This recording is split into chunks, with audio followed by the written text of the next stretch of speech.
কোনো রকম রোদে দেওয়া ঝামেলা ছাড়াই খুব সহজেই বানিয়ে ফেলুন কাঁচা আমের আমসত্ত্ব, যা এতটাই খেতে মজা হবে একবার বানালে বারবার বানাতে ইচ্ছা করবে।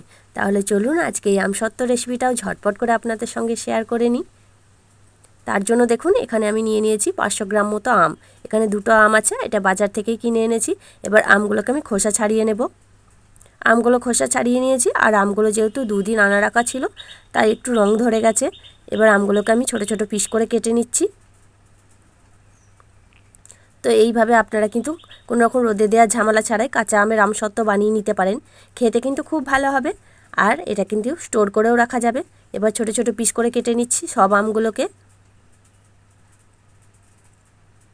আপনারা চাইলে কিন্তু এটাতে ছোট ছোট পিস করে মিক্সিতেও পেস্ট করে নিতে পারেন।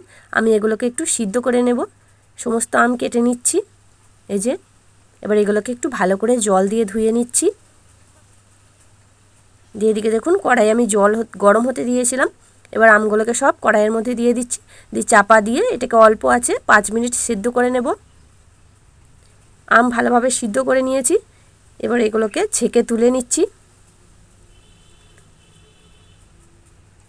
দিয়ে দেখুন এরকম একটা ছাঁকনির মধ্যে রেখে দিয়েছি।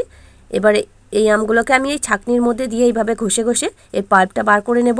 আপনারা চাইলে কিন্তু মিক্সিতেও পেস্ট করে নিতে পারেন, কিন্তু মিক্সিতে পেস্ট করলে সেক্ষেত্রে কী করতে হবে, আবার আলাদাভাবে ছাঁকতে হবে, এটাকে ছেঁকে নিতে হবে। কিন্তু এইভাবে করলে আর আলাদাভাবে ছেঁকে নিতে হবে না। তাই আমি এইগুলোকে একে একে এইভাবেই ছাঁকনির মধ্যে দিয়ে ছেঁকে নিচ্ছি, পাল্পটা বার করে নিচ্ছি। আর বন্ধুরা, আমার গলার একটু প্রবলেমের জন্য আপনাদের কথাগুলো হয়তো বুঝতে একটু অসুবিধা হবে, একটু মানিয়ে নেবেন, কিছু মনে করবে না। শরীরটা একটু অসুস্থ, তাই গলার হয়তো ভয়েসটা ভালোভাবে বোঝা যাচ্ছে না। এবার দেখুন সমস্ত আমগুলোকে আমি ওই একইভাবে এই ছাঁকনির মধ্যে দিয়ে ঘষে ঘষে এই পাল্পটা বার করে নিচ্ছি। এই যে আমের পাল্পটা ভালোভাবে বার করে নিয়েছি। এবার এটাকে কড়াইয়ের মধ্যে ঢেলে দিচ্ছি। দিয়ে এটাকে গ্যাসের ফ্লেমটা লো করে দিয়ে একটু নাড়াচাড়া করে নিচ্ছি। এবার এখানে দিয়ে দিচ্ছি ছোটো বাটির 1 বাটি চিনি। তো আপনারা যে আমটা নেবেন সেটা যেমন টক হবে সেরকম অনুযায়ী এখানে চিনির পরিমাণটা দিয়ে দেবেন। এটা খুব ভালো করে নেড়ে চেড়ে নিচ্ছি। আর এখানে দিয়ে দিচ্ছি দেখুন 1 চামচ মতো বিট লবণ। আপনারা চাইলে কিন্তু এমনি লবণও দিতে পারেন, তবে বিট লবণটা দিলে খেতে কিন্তু খুব সুন্দর হবে, সেই জন্য আমি বিট লবণ দিয়েছি। এবার চিনি আর লবণ খুব ভালো করে যতক্ষণ না মিশে যাচ্ছে এটাকে একটু নেড়ে চেড়ে নিচ্ছি।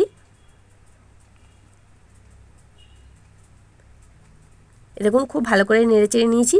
চিনি আর লবণ খুব ভালোভাবে মিশে গেছে। এবার এখানে দেখুন আমি দেখতে সুন্দর লাগার জন্য একটু গ্রিন ফুড কালার ব্যবহার করছি।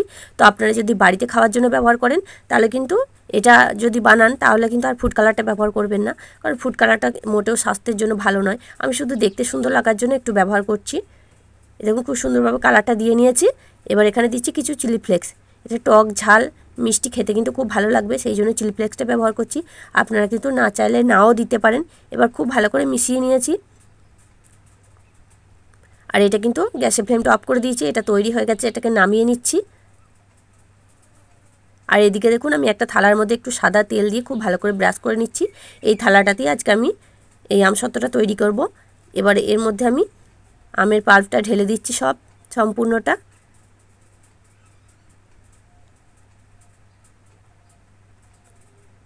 দিয়ে খুব ভালোভাবে থালাটাকে একটু নাড়ি চাড়িয়ে নিচ্ছি, যাতে চারিধারে একটু সমানভাবে এটা চাড়িয়ে যায়। দিয়ে এটাকে এইভাবে আমি সারাটা দিন ফ্যানের হাওয়ার মধ্যে রেখে দেবো। তো আপনারা যদি অনেক দিন স্টোর করতে চান তাহলে কিন্তু এটা রোদ্রের মধ্যে দিতে পারেন। সেক্ষেত্রে কিন্তু ফ্যানের তলায় দিলে এটা বেশি দিন থাকবে না। তো আমি ফ্যানের তলায় শুকিয়ে তারপর আপনাদের এসে দেখাচ্ছি।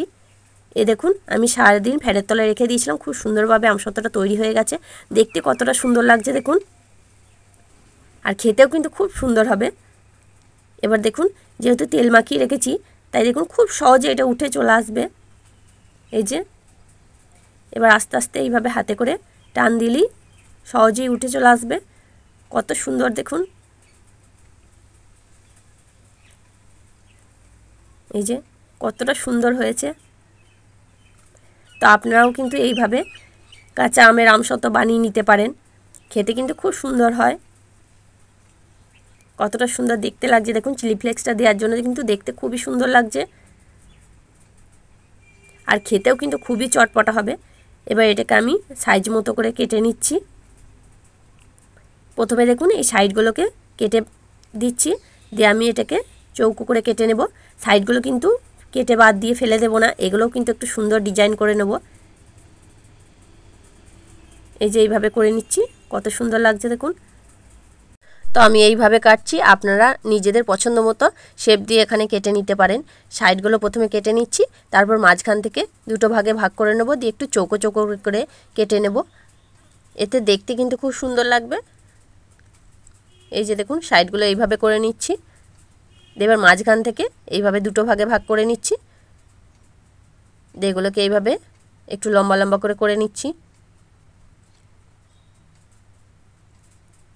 তো এইভাবে কিন্তু আপনারা অবশ্যই কাঁচা আমের এই আমসত্ত্বটা বানিয়ে দেবেন, খেতে খুব সুন্দর হয় বন্ধুরা। আর যদি হয় কোনো রকম রোদে দেওয়ার ঝামেলা ছাড়া, তাহলে তার কোনো কথাই নেই। এই যে এইভাবেই সব আমসত্ত্বগুলো আমি কেটে নিয়ে আসছি।